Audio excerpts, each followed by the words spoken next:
नमस्कार दोस्तों, मैं हूं दीपेंद्र सिंह राठौड़। स्वागत करता हूं आपका आपके अपने YouTube channel Krishna academy Ajmer पर।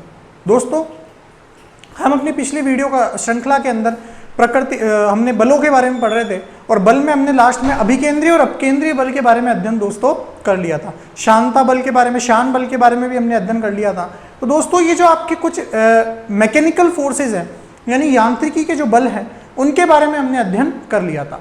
और आज की जो हमारी वीडियो श्रृंखला है दोस्तों, वो आधारित होगी प्रकृति के मूलभूत बलों के बारे में, यानी फंडामेंटल फोर्सेस ऑफ नेचर के बारे में। तो आज जो हम पढ़ेंगे दोस्तों, वो हम पढ़ेंगे प्रकृति के मूलभूत बल। तो आज का जो हमारा टॉपिक है वो है प्रकृति के मूलभूत बल। तो प्रकृति के मूलभूत बलों के बारे में हमें पढ़ना है। प्रकृति के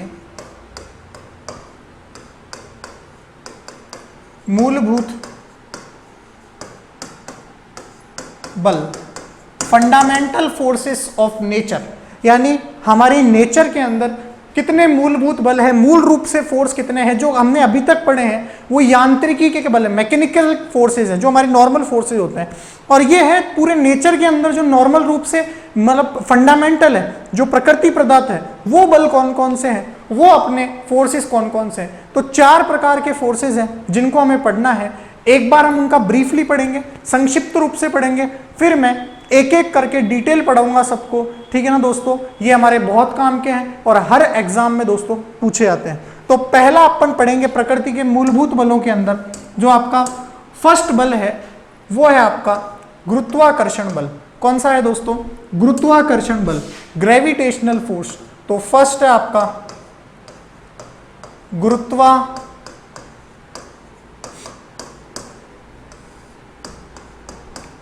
बल, अंग्रेजी भाषा में बोलते हैं ग्रेविटेशनल फोर्स। दोस्तों, क्या होता है गुरुत्वाकर्षण बल, ग्रेविटेशनल फोर्स? देखिए, आप बोलोगे हमने 10वीं कक्षा के अंदर ये परिभाषा पढ़ रखी है कि ऊपर से जब भी ऊपर से कोई वस्तु पृथ्वी की तरफ गिरती है तो पृथ्वी उस वस्तु को मतलब गिरने का कारण क्या होता है कि पृथ्वी वस्तु को अपनी ओर क्या कर रही है? आकर्षित। इसी आकर्षण बल को अपन क्या बोलते हैं? गुरुत्वाकर्षण बल। तो यानी जब भी कोई वस्तु पृथ्वी की ओर गिरती है तो वो किसी आकर्षण के कारण गिरती है, उस आकर्षण बल को अपन क्या बोलते हैं दोस्तों? गुरुत्वाकर्षण बल, ग्रेविटेशनल फोर्स बोलते हैं। अब दोस्तों क्या होता है, देखो, ये जो गुरुत्वाकर्षण बल है, ये जो ग्रेविटेशनल फोर्स है, इसकी परिभाषा ये तो होती है, एक एग्जाम्पल्स के तौर पे अपन ले सकते हैं, लेकिन नॉर्मल परिभाषा क्या होती है? नॉर्मल परिभाषा ये होती है, गुरुत्वाकर्षण बल होता है ये आपका कोई भी द्रव्यमान है m1 और ये कोई भी द्रव्यमान है आपका m2 और ये दोनों किसी दूरी से पृथक है। तो इन दोनों के बीच में जो आकर्षण बल लगता है, उस आकर्षण बल का नाम क्या होता है दोस्तों?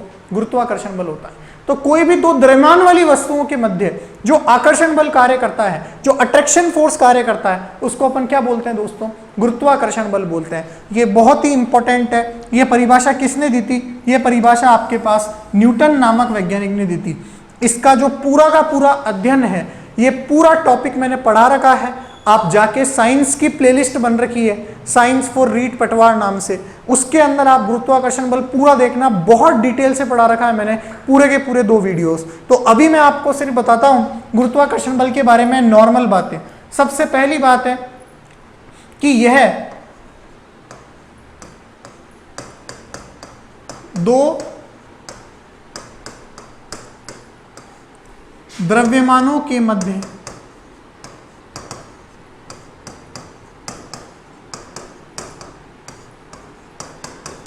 कार्यरत होता है।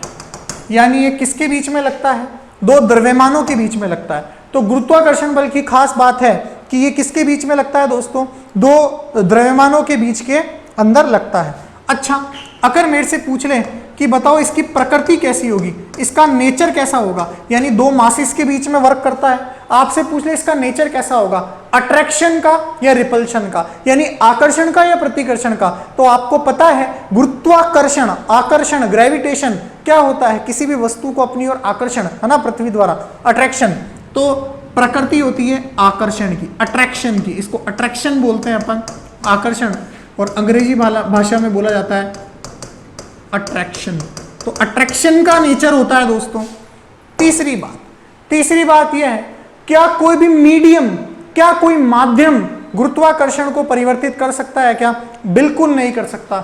यानी अगर मान लो हम दो पृथ्वी और मान लो एक पेड़ से वो गिर रहा है, आपका कोई फल गिर रहा है, पृथ्वी पे गिरेगा, लेकिन मान लो मैं पृथ्वी और उस पेड़ के बीच में पानी भर दूं, तो क्या वो आम पृथ्वी पे नहीं गिरेगा क्या? बिल्कुल गिरेगा साहब, गिरेगा तो पृथ्वी के ऊपर, ऐसे थोड़ा ना वो आम ऊपर की तरफ चल जाएगा, नहीं। तो इसका मतलब माध्यम, मीडियम इस बल को इफेक्ट नहीं करता है, माध्यम का इस बल के ऊपर कोई प्रभाव नहीं होता। ऐसा नहीं है कि आप बजरी डाल के रख दो मिट्टी के ऊपर, तो जो आम आएगा वो आम ऊपर की ओर चल जाएगा। भाई साहब अगर आप आम को पटकोगे तो हमेशा कहाँ आएगा? नीचे की तरफ ही आएगा। तो माध्यम का प्रभाव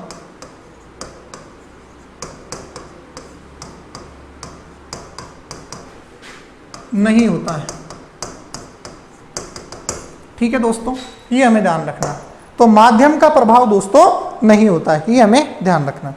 अच्छा, अब आपसे पूछ ले ग्रेविटेशन के बारे में कि इसकी प्रबलता कितनी होती है, या आपसे पूछ ले प्रबलता कितनी होती है, तो आप ध्यान रखना प्रबलता इसकी बहुत बहुत कमजोर होती है, सबसे कमजोर होती है। आप बोल सकते हो एक, लगभग पावर, प्रबलता को अपन बोलते हैं पावर, तो प्रबलता जो होती है इसकी वो एक होती है, यानी 1 होती है, और इसका मतलब अपन बोल सकते हैं कि सबसे कमजोर। ये आप ध्यान रखना, ग्रेविटेशन फोर्स की पावर सबसे कमजोर होती है, ठीक है ना। अपन जो 4 बल पढ़ेंगे, अपन जो प्रकृति के मूलभूत 4 बल पढ़ेंगे, फंडामेंटल 4 फोर्सेस पढ़ेंगे, उसमें सबसे कमजोर प्रबलता किसकी होती है, सबसे कम पावर किसकी होती है? ग्रेविटेशन की होती है। तो दोस्तों ग्रेविटेशन फोर्स क्या बताया मैंने, ये दो द्रव्यमानों के मध्य कार्यरत होता है, दो मासिस के बीच में लगता है। प्रकृति कैसी होती है? अट्रैक्शन की। इस माध्यम का प्रभाव नहीं होता, मीडियम का इफेक्ट, प्रबलता एक होती है। अच्छा, ग्रेविटेशन फोर्स का फॉर्मूला क्या होता है?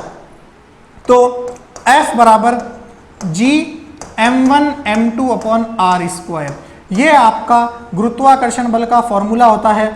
m1 और m2 तो है द्रव्यमान, और आपके ये जो m1 और m2 तो है ये है मासिस, द्रव्यमान है, और r जो है दोनों द्रव्यमानों के बीच की दूरी है, और ये आपका g जो है ये गुरुत्वीय नियतांक है, ये आपका गुरुत्वीय नियतांक होता है। ये हमें ध्यान रखना है, क्या होता है दोस्तों? ये गुरुत्वीय नियतांक होता है जिसकी वैल्यू हमें ध्यान रखनी है 6.67 into 10 to the power minus 11, 6.67 into 10 to the power minus 11। तो ये आपका ग्रेविटेशन के बारे में बिल्कुल नॉर्मल ब्रीफ है, ऐसा नहीं है कि खत्म हो गया गुरुत्वाकर्षण। गुरुत्वाकर्षण की 2 वीडियोस है ग्रेविटेशन की जो आपको देखनी है, मैंने पहले पढ़ा रखा है इसलिए मैं दोबारा रिपीट नहीं करूंगा, आप इसको आराम से पढ़ सकते हो। जहां मैंने पढ़ा रखा आप प्लेलिस्ट के अंदर जाना, आपको दिख जाएगा। तो इतनी बातें आपको ध्यान रखनी है जो नॉर्मल आपके एग्जाम में पूछी जा सकती है, क्वेश्चन इनमें से पूछा जाता है। लेकिन ग्रेविटेशन से और भी क्वेश्चन आते हैं जो आप वो 2 वीडियोस देखोगे तो आपको समझ में आ जाएगा। ये मैंने आपको नॉर्मल बताया। तो प्रकृति का पहला बल कंप्लीट हो चुका, फंडामेंटल मूलभूत। आप इसका स्क्रीनशॉट ले, फिर अपन आगे बढ़ते हैं।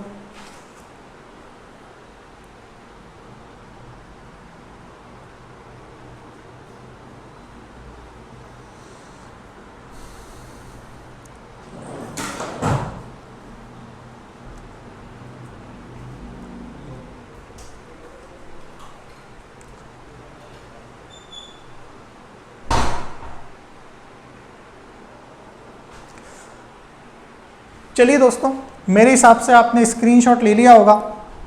तो ये आपका पहला जो फोर्स है, पहला जो बल है दोस्तों, ये खत्म हुआ। दूसरा फोर्स की अपन चर्चा करते हैं। सेकंड फोर्स जो आपका है, दूसरा बल है, उसका नाम है विद्युत चुंबकीय बल।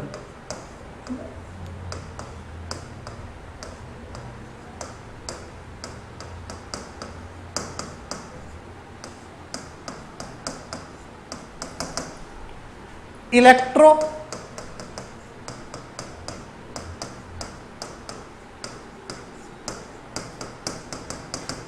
मैग्नेटिक फोर्स, विद्युत चुंबकीय बल, इलेक्ट्रोमैग्नेटिक फोर्स। अब ये विद्युत चुंबकीय बल क्या होता है, इलेक्ट्रोमैग्नेटिक फोर्स क्या होता है?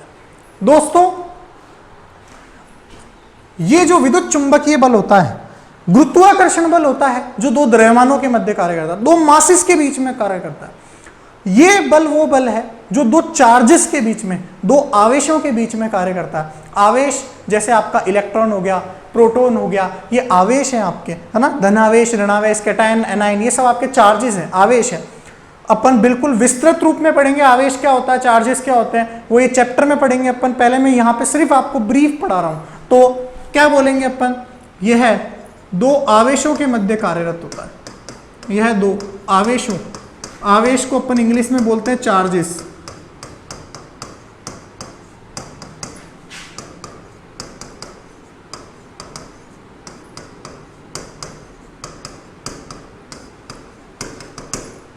चलो, ये दो आवेशों के बीच में लगता है।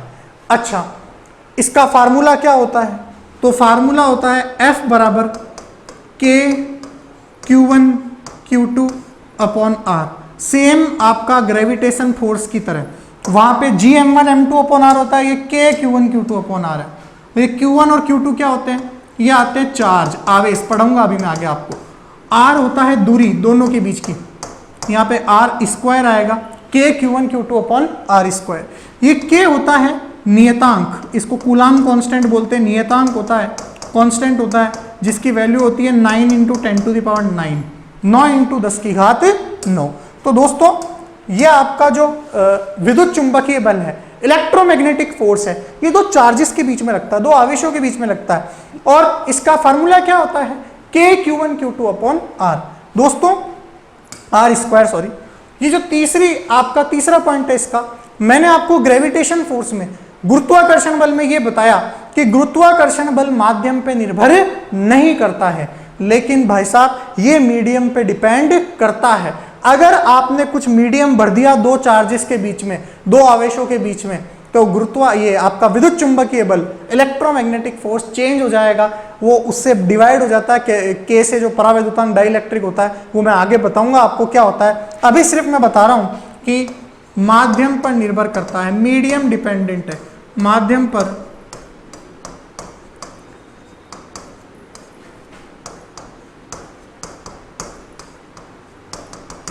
निर्भर करता है। दोस्तों चौथी बात, आपसे पूछ ले कि बताओ इसकी रेंज कितनी होती है, आपसे पूछ ले इसकी रेंज कितनी होती है, इसकी परास कितनी होती है, तो आपको ध्यान रखनी है इसकी परास जो है, आप आराम से इसका आंसर दोगे, ये क्वेश्चन आता भी है बहुत बार। इसकी रेंज यानी कितनी दूर तक लगता है फोर्स, तो इसकी रेंज यानी इसका जो परास होगा वो आपको याद रखना है एग्जैक्टली। इसकी परास जो होती है वो इन्फिनिटी होती है। कितनी होती है दोस्तों, इन्फिनिटी होती है। तो आप ध्यान रखना इसकी रेंज कितनी होती है, इन्फिनिटी होती है, अनंत होती है। तो इलेक्ट्रोमैग्नेटिक फोर्स की रेंज कितनी होती है दोस्तों, अनंत होती है। इलेक्ट्रोमैग्नेटिक फोर्स की रेंज कितनी होती है दोस्तों, अनंत होती है। ये हमें ध्यान रखना है, बहुत ही इंपॉर्टेंट क्वेश्चन है, कई बार एग्जाम्स में पूछा जा चुका है कि इलेक्ट्रोमैग्नेटिक फोर्स की रेंज कितनी होती है, अनंत होती है। अच्छा, नेक्स्ट आपसे पूछा जाएगा बताओ पावर कितनी होती है, प्रबलता कितनी होती है। तो पावर, इसकी प्रबलता होती है 10⁻14। कितनी होती है दोस्तों, 10⁻14 इसकी पावर होती है, 10⁻14। ये हमें ध्यान रखना है। अच्छा, नेक्स्ट पूछा जाएगा नेचर, प्रकृति कैसी होगी, तो ये हमें ध्यान रखना है इसकी प्रकृति आकर्षण, अट्रैक्शन और रिपल्शन दोनों प्रकार की होती है। आकर्षण और प्रतिकर्षण दोनों की होती है। कैसे, जैसे जो समान समान आवेश होते हैं, पॉजिटिव पॉजिटिव, नेगेटिव नेगेटिव, वो दोनों एक दूसरे को भगाते हैं। और जो विपरीत प्रकृति के आवेश होते हैं, पॉजिटिव नेगेटिव, नेगेटिव पॉजिटिव, वो एक दूसरे को क्या करते हैं दोस्तों, अट्रैक्ट करते हैं, आकर्षित करते हैं। तो विद्युत चुंबकीय बल, इलेक्ट्रोमैग्नेटिक फोर्स, यह दो चार्जेस के बीच में लगता है। ये इसका फॉर्मूला होता है K Q1 Q2 upon R square. नियतांक की वैल्यू होती है, कांस्टेंट की वैल्यू होती है 9 × 10⁹। माध्यम पर निर्भर करता है, मीडियम डिपेंडेंट है। परास रेंज कितनी होती है, इन्फिनिटी। प्रबलता कितनी है, 10⁻14। और अट्रैक्शन की और रिपल्शन की इसकी क्या होती है, प्रॉपर्टी यानी नेचर होता है। चलिए दोस्तों, दो बल मैंने आपको पढ़ा दिए हैं। ऐसा नहीं है कि खत्म हो गया, ये पूरा एक टॉपिक है सेपरेट, एक वीडियो का अलग से टॉपिक है, वो अपन पढ़ेंगे just next after this topic, ठीक है ना। लेकिन अभी मैं सिर्फ आपको ब्रीफ पढ़ा रहा हूं, जो आपको याद रखना है थोड़ा थोड़ा, बाकी मैं आपको पूरा का पूरा बताऊंगा ये चैप्टर के अंदर। तो अभी आप इसका स्क्रीनशॉट ले, फिर अपन आगे बढ़ते हैं।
चलिए दोस्तों, मेरे हिसाब से आपने इसका स्क्रीनशॉट ले लिया होगा।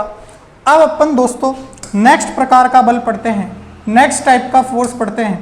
तीसरे प्रकार का बल है आपका प्रबल नाभिकीय बल। नेक्स्ट है आपका प्रबल नाभिकीय बल, प्रबल नाभिकीय बल, इंग्लिश में इसको बोलते हैं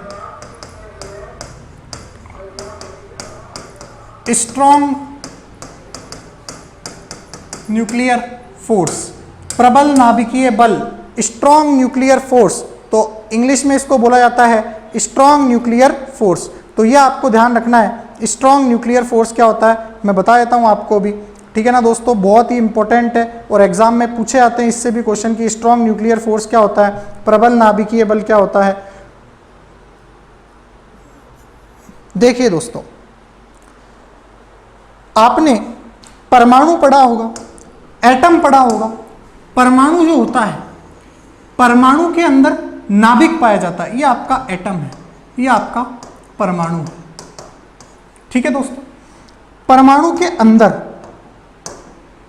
यहां पे एटम पाया जाता है, यानी न्यूक्लियस पाया जाता है। न्यूक्लियस को अपन बोलते हैं नाभिक। तो परमाणु है, परमाणु के अंदर क्या पाया जा रहा है दोस्तों, नाभिक यानी न्यूक्लियस। अच्छा, इस नाभिक के अंदर आपकी दो चीजें पाई जाती हैं, एक तो प्रोटॉन पाया जाता है और एक क्या पाया जाता है दोस्तों, न्यूट्रॉन। तो नाभिक के अंदर दो चीजें पाई जाती है न्यूक्लियस के अंदर, एक तो प्रोटॉन और एक न्यूट्रॉन। और इलेक्ट्रॉन इसके चारों ओर क्या लगाते हैं, नाभिक के चारों ओर चक्कर लगाते हैं। तो इलेक्ट्रॉन नाभिक के चारों ओर क्या लगाते हैं दोस्तों, चक्कर। तो प्रोटॉन और न्यूट्रॉन नाभिक के अंदर पाए जाते हैं और इन्हीं प्रोटॉन और न्यूट्रॉनों को मिलाकर क्या बोला जाता है दोस्तों, न्यूक्लियॉन बोला जाता है। तो प्रोटॉन और न्यूट्रॉन दोनों को मिलाकर क्या कहा जाता है दोस्तों, न्यूक्लियॉन कहा जाता है। न्यूक्लियॉन मतलब प्रोटॉन प्लस न्यूट्रॉन। तो परमाणु के अंदर नाभिक पाया जाता है, नाभिक के अंदर प्रोटॉन न्यूट्रॉन होते हैं और प्रोटॉन और न्यूट्रॉन्स को मिक्सअप करके क्या बोला जाता है दोस्तों, न्यूक्लियॉन्स बोला जाता है। तो न्यूक्लियॉन्स की बेसिकली हमें चर्चा करनी है। क्यों? क्योंकि ये जो फोर्स है आपका, ये किसके बीच में लगता है दोस्तों, न्यूक्लियॉन्स के बीच में लगता है। तो हम ये बोल सकते हैं, क्या बोल सकते हैं कि ये जो प्रबल नाभिकीय बल है यानी स्ट्रॉन्ग न्यूक्लियर फोर्स है, ये किसके बीच में लगता है, यह न्यूक्लियनों के मध्य लगता है। वेरी वेरी इंपॉर्टेंट क्वेश्चन है, आपसे यही पूछ लेगा न्यूक्लियन क्या होते हैं, तो यह न्यूक्लियनों के मध्य लगता है। अब आपको ये ध्यान रखना है आज से कि न्यूक्लियन मतलब सर ने क्या बताया है, न्यूक्लियन मतलब सर ने बताया है कि भैया जो प्रोटॉन और न्यूट्रॉन का सम होगा उसी को अपन क्या बोलेंगे, आप उसी को न्यूक्लियन बोलोगे। तो प्रोटॉन और न्यूट्रॉन का सम क्या कहलाता है बालकों, वो आपका न्यूक्लियन कहलाता है। चलो दोस्तों, नेक्स्ट आपको क्या ध्यान रखना है प्रबल नाभिकीय बल के बारे में, स्ट्रॉन्ग न्यूक्लियर फोर्स के बारे में, कि भाई साहब माध्यम पे निर्भर नहीं करता, कोई निर्भर नहीं करता। आप माध्यम कुछ भी डाल दो, उसका कोई डिपेंड यानी कोई भी डिपेंडेंस नहीं होगी। तो माध्यम नहीं होता मतलब निर्भर नहीं करता, ये आपको ध्यान रखना, माध्यम पर निर्भर नहीं करता। आपको ध्यान रखना माध्यम पे निर्भर नहीं होता। अच्छा, परास रेंज क्या होती है, तो रेंज इसकी जो होती है, परास जो होती है वो लगभग होती है 10 की घात -15 मीटर। कितनी होती है दोस्तों, 10 की घात -15 मीटर। और 10 की घात -15 को अपन फर्मी बोलते हैं। क्या बोलते हैं दोस्तों, फर्मी। तो फर्मी नाम है, एक साइंटिस्ट का नेम है, उसी के नाम पे 10 की घात -15 को फर्मी बोला गया है। तो आपके जो स्ट्रॉन्ग न्यूक्लियर फोर्स है, प्रबल नाभिकीय बल है, उसकी परास कितनी होती है, फर्मी की रेंज की होती है 10 की घात -15 मीटर। ये आपको ध्यान रखना, फर्मी की कोटि की होती है, फर्मी के रेंज की होती है, ये हमें ध्यान रखना है। अच्छा, इसकी जो प्रबलता होगी, जो पावर होगी, वो प्रबलता कितनी होगी, पावर कितनी होगी, प्रबलता आपकी होगी 10 की घात 39। क्या होगा दोस्तों, 10 की घात 39, 10⁻49। और क्या बोल सकते हैं अपन, जितने भी चारों बल हैं, जितने भी चारों फोर्स हैं, उन सब में सबसे प्रबल है ये, सबसे प्रबल है ये फोर्स। तो आप ध्यान रखना, सबसे प्रबल फोर्स है, सबसे स्ट्रॉन्ग फोर्स है कौन, आपका ये जो स्ट्रॉन्ग न्यूक्लियर फोर्स है, प्रबल नाभिकीय बल है, क्योंकि इसकी प्रबलता कितनी होती है 10⁻39। तो दोस्तों क्या बोला है मैंने, ये न्यूक्लियॉन्स के मध्य लगता है। प्रोटॉन और न्यूट्रॉन्स के मध्य, माध्यम निर्भर नहीं करता, मीडियम डिपेंडेंट नहीं होता, रेंज 10⁻⁻15 फर्मी के कोटि की होती है, प्रबलता 10⁻39 सबसे प्रबल होती है। क्या इतनी बात आपको समझ में आई? मेरे हिसाब से समझ में आई होगी। आप इसका स्क्रीनशॉट ले सकते हैं, फिर अपन आगे बढ़ते हैं।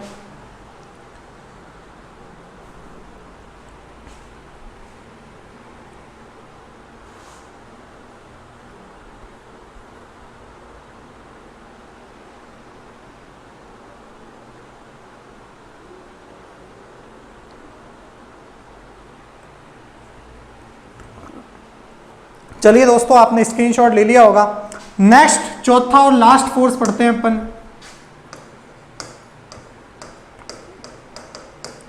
दुर्बल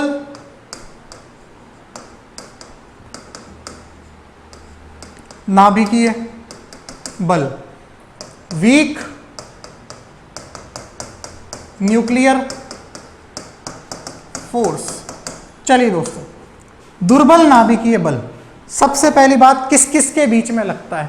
देखो, नाभिक के अंदर मूल रूप से पाए जाते हैं प्रोटॉन और न्यूट्रॉन, उनके बीच में तो लगता है प्रबल नाभिकीय। लेकिन कुछ कुछ पार्टिकल होते हैं, कुछ कुछ कण आते हैं जो कुछ कुछ समय के लिए बनते हैं, फिर वापस मर जाते हैं, नष्ट हो जाते हैं। जैसे न्यूट्रिनो, एंटी न्यूट्रिनो, पढ़ाऊंगा मैं आपको आगे, तब पता चलेगा। ये ऐसे कण होते हैं, मेसोन कण, ये ऐसे कण होते हैं जो कुछ समय के लिए उत्पन्न होते हैं और फिर वापस खत्म हो जाते हैं। तो उन कणों के बीच में जो फोर्स लगता है वो कौन सा फोर्स लगता है? दुर्बल नाभिकीय बल, वीक न्यूक्लियर फोर्स। तो नाभिक में अत्यल्प, अत्यल्प मतलब होता है बहुत कम, अत्यल्प आयु के कणों के मध्य कार्यरत होता है। यानी ऐसे कण जो बहुत कम समय के लिए उत्पन्न होते हैं और फिर वापस निपट जाते हैं, उनके बीच में लगता है। जैसे आपका होता है न्यूट्रिनो, न्यूट्रिनो कण होता है एक होता है एंटी न्यूट्रिनो, मेसोन, ये सब सारे कण होते हैं, ईटीसी खूब सारे होते हैं, वो अपन आगे पढ़ेंगे। उनके मध्य ये फोर्स काम करता है। तो देखो, प्रोटॉन और न्यूट्रॉन तो हमेशा पाए जाएंगे नाभिक के अंदर, उनके मध्य तो प्रबल नाभिकीय लगेगा, दोनों में अंतर है। प्रबल नाभिकीय लगता है प्रोटॉन और न्यूट्रॉन के मध्य, है ना, न्यूक्लियॉन्स के मध्य। और ये आपका न्यूट्रिनो, एंटी न्यूट्रिनो, जो कम आयु के कण होंगे उनके मध्य लगेगा, जो बनते हैं थोड़े दिन के लिए और फिर मिट जाते हैं, ठीक है ना, कुछ समय के लिए बनते हैं और फिर खत्म हो जाते हैं। अच्छा, आपसे पूछ ले कि बताओ कि साहब ये जो दुर्बल नाभिकीय बल है, क्या ये मीडियम से डिपेंड होता है क्या? नहीं। तो यानी माध्यम पर निर्भर नहीं करता, माध्यम डिपेंडेंट नहीं होता। अच्छा, रेंज, परास क्या होगी? वही परास सेम फर्मी के ऑर्डर की होगी, फर्मी के कोटि की होगी, मतलब 10⁻⁻15 के ऑर्डर की होगी, 10⁻⁻15 मीटर के ऑर्डर की होगी। अच्छा, आपसे पूछ ले प्रबलता क्या होगी, इसकी पावर क्या होगी? तो प्रबलता जो होगी दोस्तों, प्रबलता आपके पास होगी 10⁻26। क्या होगी दोस्तों? 10⁻26, 10⁻26। तो नाभिक में जो छोटे कण होते हैं, बहुत कम समय के लिए उत्पन्न होते हैं, उनके बीच में ये फोर्स लगता है और माध्यम पर डिपेंड नहीं करता। परास सेम फर्मी की है और प्रबलता 10⁻26। अब आप बोलोगे सर क्वेश्चन कहाँ से आता है? क्वेश्चन प्रबलता का आएगा। सबसे प्रबल बल कौन सा है? प्रबल नाभिकीय बल, फिर दुर्बल नाभिकीय बल, फिर आपका कौन है? फिर आपका विद्युत चुंबकीय बल, है ना, इलेक्ट्रोमैग्नेटिक, और सबसे लास्ट में कौन है? गुरुत्वाकर्षण फोर्स, ग्रेविटेशनल फोर्स। क्वेश्चन पूछा हुआ है, इसलिए मैंने बताया प्रबलता का क्रम आता है। आपसे रेंज पूछ लेगा, परास पूछ लेगा, ये नॉर्मल जानकारी है जो मैंने आपको बताई है दोस्तों इन चारों बलों के बारे में। ये चार बल हमारी प्रकृति में मूल रूप से पाए जाते हैं, हमेशा पाए जाएंगे। ये फोर्स जो मैंने अभी तक पढ़ाए हैं वो तो आपको स्पेशल कंडीशन होगी तब पाए जाएंगे, ठीक है ना। तो आप घर्षण कब होगा? जब आप किसी चीज को घिसोगे या कहीं पे चल रहे हो तब घर्षण लगेगा, ऐसे थोड़ा ना लगेगा। तो मूलभूत बल है ये, यानी फंडामेंटल फोर्स है जो हमारी नॉर्मल लाइफ के अंदर होते हैं, ये हमें ध्यान रखने हैं। अब इनमें से ग्रेविटेशनल फोर्स, दोस्तों गुरुत्वाकर्षण बल मैं आपको पढ़ा चुका हूं, मेरे हिसाब से आपने पूरा, पहले आप इसका स्क्रीनशॉट लीजिए फिर मैं बताता हूं आपको। चलिए, तो स्क्रीनशॉट आपने ले लिया होगा। अच्छा, तो गुरुत्वाकर्षण बल जो है पहला, वो मैं आपको पढ़ा चुका हूं। आप प्लेलिस्ट में जाके देखें, रीड पटवारी साइंस के लिए, उसके अंदर प्लेलिस्ट बनी हुई है, उसको डिटेल लेवल से पढ़ा है मैंने ग्रेविटेशनल। और जो आपका इलेक्ट्रिक फोर्स है, विद्युत बल है, विद्युत चुंबकीय बल हो गया, और आपका जो ये दो जो बाकी के फोर्स से बचे हुए हैं, बाकी इन दोनों का तो कुछ डिटेल है नहीं। विद्युत चुंबकीय बल ऐसा है इलेक्ट्रोमैग्नेटिक फोर्स जिसका थोड़ा डिटेल है और जो एग्जाम्स में पूछा आता है उनकी चर्चा अपन करेंगे, विद्युत चुंबकीय बल की, विद्युत बल की भी, चुंबकीय बल दोनों की अपन चर्चा करेंगे दोस्तों। और वो कब करेंगे, वो अगली कक्षा में करेंगे, नेक्स्ट वीडियो के अंदर करेंगे। तो दोस्तों आज के लिए इतना ही, ये नॉर्मल जानकारी थी लेकिन इससे क्वेश्चन 100% आता है, ध्यान रखना, किसी ना किसी एग्जाम में आपके पूछा जाएगा। तो दोस्तों आज के लिए इतना ही। अगर ये वीडियो पसंद आई हो तो आप इसे लाइक कीजिएगा, हमारे वीडियो को शेयर कीजिएगा और चैनल को जरूर सब्सक्राइब कीजिएगा। धन्यवाद।